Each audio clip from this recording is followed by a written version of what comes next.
Hi there, it's Monday morning. Welcome to Football Spy, the Daily Mirror's video transfer roundup service. Often in the mid-season transfer window, most clubs buy their time in the hunt for the players they want. But with January less than a week old, we've already seen Demba Ba go from Newcastle to Chelsea, Daniel Sturridge go from Chelsea to Liverpool, Joe Cole go from Liverpool to West Ham, Marouane Chamakh go to West Ham from Arsenal, Arsenal's move for Lewis Holtby hijacked by Spurs, and Manchester United smelling a rat over Spurs signing of the defender Ezekiel Friars. Now we have a new week and new names in the frame on the show, which is what we love. So let's start with Wellington Paulista, who should be confirmed as a West Ham player this week. He's 28, he scored 19 goals so far this season for the Brazilian club Cruzeiro. West Ham want him on a loan deal at first with a view to a permanent contract. Could be a good deal for Sam Allardyce. Sky Sports are reporting this morning that Sunderland are close to signing Alfred Ndiaye from the Turkish club Bursaspor. The deal is understood to be around £3.2 million. He's a 22-year-old midfielder who can also play centre-back, and he's played for France at under 17, 19, 20 and 21 levels.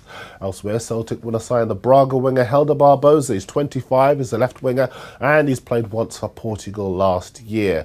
Dougie Freedman at Bolton, he's set to sign the Slovakian midfielder Jan Grigas on loan after he impressed in a trial. Now, Grigas is 21. He plays for Banik Ostrava, and that club has confirmed the arrangement. Newcastle want to sign the Bastia attacking midfielder Florian Thauvin. He's 19 years old, and in truth, he's one for the future, but Newcastle like him a great deal and want to see if they can get a deal done for him right now. Now, the Brazilian Taison isn't a new name, but even though Sky Sports say he's about to sign for Chelsea, we don't know too much about him. Well, he's 24 and he began his career at Internacional, who at the time boasted Sandro. He's since gone to Spurs, and Oscar, who he will link up with again at Stamford Bridge. Taison's an attacking midfielder whose best position is out on the left wing, but he can also operate on the right or up front as an out-and-out striker. So far this season, in 20 games, he scored 4 times and provided 6 assists. That will do very nicely indeed at Chelsea. More transfer talk for you, and this is interesting involving Spurs. Last week I was telling you they beat Arsenal to the signing of the Schalke midfielder Lewis Holtby and agreed a deal to take him in the summer. Well, Schalke say that Spurs can have Holtby now instead of in the summer for around £2 million. Got some quotes from the Schalke managing director Horst Held, and he said if Spurs want to ask for Holtby in the January window, we will talk to them about it. Some quick ones for you, and West Ham have made a bid for the Blackburn defender Martin Olsen.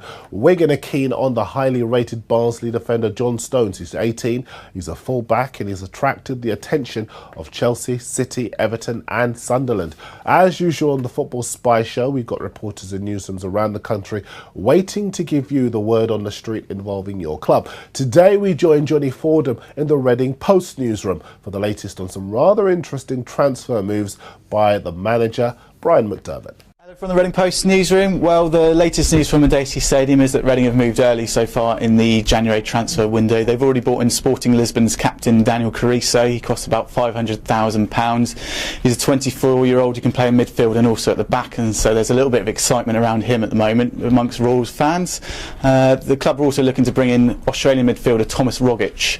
He's a 20-year-old playmaker playing for Central Coast Mariners at the moment. It's going to cost about £400,000 to bring him to Madejski Stadium, but the only stumbling block is agreeing personal terms and then getting a work permit pushed through in time. Elsewhere, Reading are also looking at striker Danny Graham. However, there's a lot of interest in him at the moment. He scored 3 and 3 now for Swansea, Sunderland and Norwich City also swarming around him. It's believed he'll cost about £4 million if he's allowed to move. Centre-back Stopila Sunzu, he's just been voted one of the best players in Africa this year. He's wanted on trial by Reading at the moment. Looks like he's off to the African Cup of Nations, so again there's going to be a bit of complications in trying to get him in to have a look at him. In terms of outgoings, well, the contract wrangle with Alex Pearce, that's still ongoing. The young centre-back, he's out of contract in the summer. With West Brom and Liverpool sniffing around, Reading really do need to get serious with their offer towards him. He said he wants to stay and Brian McDermott says he wants him to stay, so Whether or not he does, with the big clubs coming in for him, time will tell on that one. Simon Church, well, he's been told he can leave Reading. Millwall are interested in him. Their opening bid of about £300,000 has been knocked back at the moment, but it looks like they'll come in for another one after losing out on Chris Wood. And finally, young striker Dominic Samuel, the England under-19 international. He's joined Colchester on loan. I think that's about it for now, so back to you guys. Thanks, Johnny.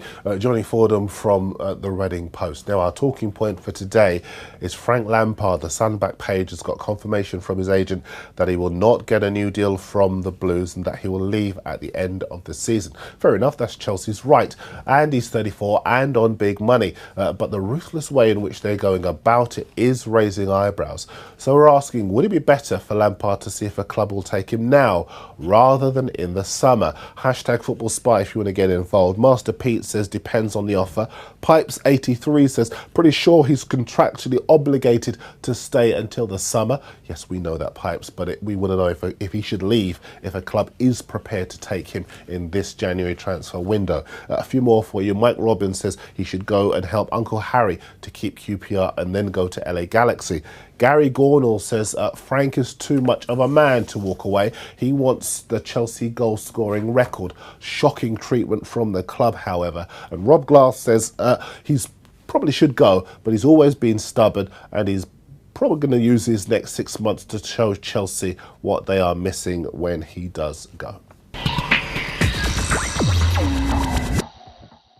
A few more stories before we go, and if the next couple of stories are true, then Southampton are not messing about. First of all, Corriere dello Sport in Italy are reporting that the Saints chairman Nicola Cortese has contacted Inter Milan to ask about signing the Brazilian attacking midfielder Coutinho. He's only 20, but he's played Champions League football for the former holders, and he is a very good player. They'll presumably be taking him on loan, although fees have been bandied about over in Italy. Corriere also claiming that Aston Villa have asked about Coutinho, and a few of you who have already been on to us asking why bigger clubs are not in for him. Fair point. Southampton obviously pushing the boat out because the Daily Mail report they're set to beat Liverpool to the £12 million signing of the Cagliari defender Davide Astori. He's 25, he's been capped twice at international level. It looks, however, as if Saints are about to beat Liverpool to the punch purely because they've offered more. It remains to be seen where Astori actually does want to go.